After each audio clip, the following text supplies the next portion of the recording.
այն գործը, որով հիմա գործընթացը սկսել են, շակերտների մեջ իրավական, դեռևս 2018 թվականից կա հարուցված։ Այնպես չի, որ ոչ մի նոր հանգամանք չի եղել, նոր բան չի եղել, որ մեկ էլ իմացել են, ինչ-որ նոր բան ա եղել։ Այսինքն այս ժամանակի ընտրությունը ինքն իրանով իհարկե հարցեր առաջացնում է։ Ինչի հենց հիմա, ինչի որոշեցին, ինչի չգիտեմ, Մեհրիբան Ալիևայի ծնունդի օրը, այսինքն այնքան աբսուրդների մեջ ենք, որ նույնիսկ sense բաների շուրջ ես արդեն սկսում մտածել, բայց կարող է իրականում սա ինչ որ հատուկ է այդ օրը ընտրված, ինչ որ գործընթացների հետ է կապված։ Այնպես որ ասել, որ այո, սիմվոլիկա սիրում են, այնպես որ ասել, որ այսպես հստակ կարող եմ ասել ինչի հետ է կապված, իհարկե չէ, բայց առնվազն այս տարիների իրենց գործունեությունը կասկածի տարբեր տեղիքներ տալիս է։ Պարոն Քոչարյան, վերադառնալով ԱԺ ամբիոնից հնչեցվող հայտարարություններին, տեսեք, փաստացի տրվեց հանձնումների անոնս, նոր հանձնումների, տրվեց բռնաճնշումների հրահանգ, արդեն ուղիղ հրահանգ, ինչպես եք պատրաստվում այս ամենին դիմակայել, պայքարել, հաշվի առնելով նաև անվստահությունը դատական համակարգի նկատմամբ։ Գիտեք, մեծ հաշվով նույն ձև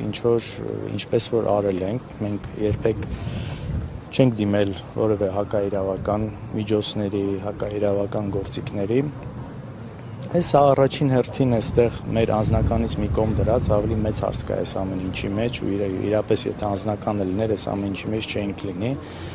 Մեր ժողովրդի հետ ավելի լավ աշխատելու մեջ է լուծումը, որովհետև ի վերջո քաղաքական լուծում պետք է լինի այս ամեն ինչի։ Պետք է ավելի փորձենք լավ աշխատենք, ավելի ճիշտ ձևով խոսքը տեղ հասցնենք, ավելի լավ կարողանանք այս ստի մանիպուլյացիայի դեմը պայքարել։ Այս է մեծ հաշվով։ Քաղաքական պայքարը ավելի շատ մարդու ի վերջո պետք է կարողանանք համոզել, թե ով է այս իշխանությունը, ուր է տանում ու ի վերջո էլ ինչ վատ հետևանքներ է լինելու իրենց շարունակական իշխանության մնալը։ Մենք երբեք չենք հրաժարվել, հավանական իհարկե, միշտ էլ հավանական համարել ենք, բայց այստեղ կան շատ եթեներ իհարկե, բայց դա միշտ էլ այդ հնարավորությունը կարող է լինել, եթե լինի այսպես տարբեր նախապայմաններ կամ որ այդ նախապայմանները կարողանանք նաև որպես քաղաքական ուժ ճիշտ ձևակերպենք ու այդ մթնոլորտը ստեղծենք փողոցային պայքարի համար, այնպես որ այո, հնարավոր է իհարկե։ Իսկ միջազգային հանրության լռությունը ինչով է պայմանավորված, տեղեկացնում եք ձեր գործընկերներին, այսօր օրինակ Պեսկովը ասաց, որ Հայաստանի ներքին գործերին չի խառնվում, բայց հույս հայտնեց, որ ամեն ինչ օրենքի շրջանակում կլինի, հենց պարոն Քոչարյանի մասով հարցին։ Ձեր կարծիքով ինչու են լռում եւ պատշաճ է նրանց արձագանքը, այստեղ տիրող իրավիճակին։ Տեսեք, Ռուսաստանը այն երկիրը չէ, որ այսպես աշխարհով ժողովրդավարություն է քարոզել, այդ երկիրը չէ ինքը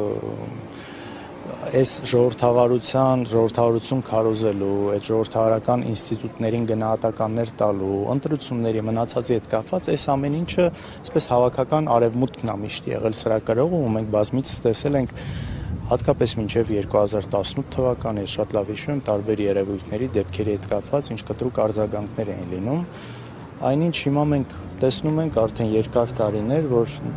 այդ արձագանքները չեն գալիս այս երկրներից, դեսպանատներից, այդ կառույցներից չկան այս արձագանքները ու սա էլ հարցերի տեղիք է տալիս իհարկե, թե ինչի չկա, այսօր նաև դրա մասին ազգային ժողովում էլ խոսվեց, որ իսկապես սա ինչ որ գին ունի, ու այս գինը վճարելու է ոչ թե անձամբ Նիկոլ Փաշինյանը, իր այս ապօրինությունների վրա որ աչք են փակում, այլ վճարելու է հայ ժողովրդը եւ շարունակում է վճարել հայ ժողովուրդը, որովհետեւ ուրիշ նորմալ տրամաբանություն չկա սրան։ Այն կարգի ակնհայտ ապօրինի այսպես լկտի ձևով են այս ամեն ինչը անում, նույն ԱԺ ամբիոնից հայտարարությունները, որ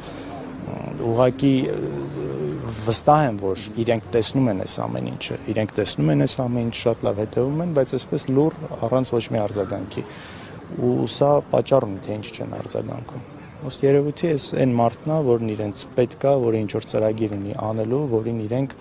ամեն ձև այսպես պահում են իշխանության, նաև նախընտրական շրջանում միջայլոց են աննախադեպ աջակցությունը, որը իսկապես ընդունված չէ ընտրություններից առաջ, այդ կարգի միջամտություն ընտրական գործընթացին ուղիղ աջակցությունով, այսպես տարբեր այցերով, ֆինանսավորումներով, բայց այս ամեն ինչը արվում է, ու սա ունի հստակ նպատակ, դրա համար էլ այս ամեն ինչի վրա աչք են փակում, ու սա ի ցույց է դնում շատ ավելի վառ, որ ժողովրդավարությունը ոչ թե բացարձակ արժեք է, այլ գործիք է, որը օգտագործում են իրենք, երբ որ իրենց նպատակը հարմար է։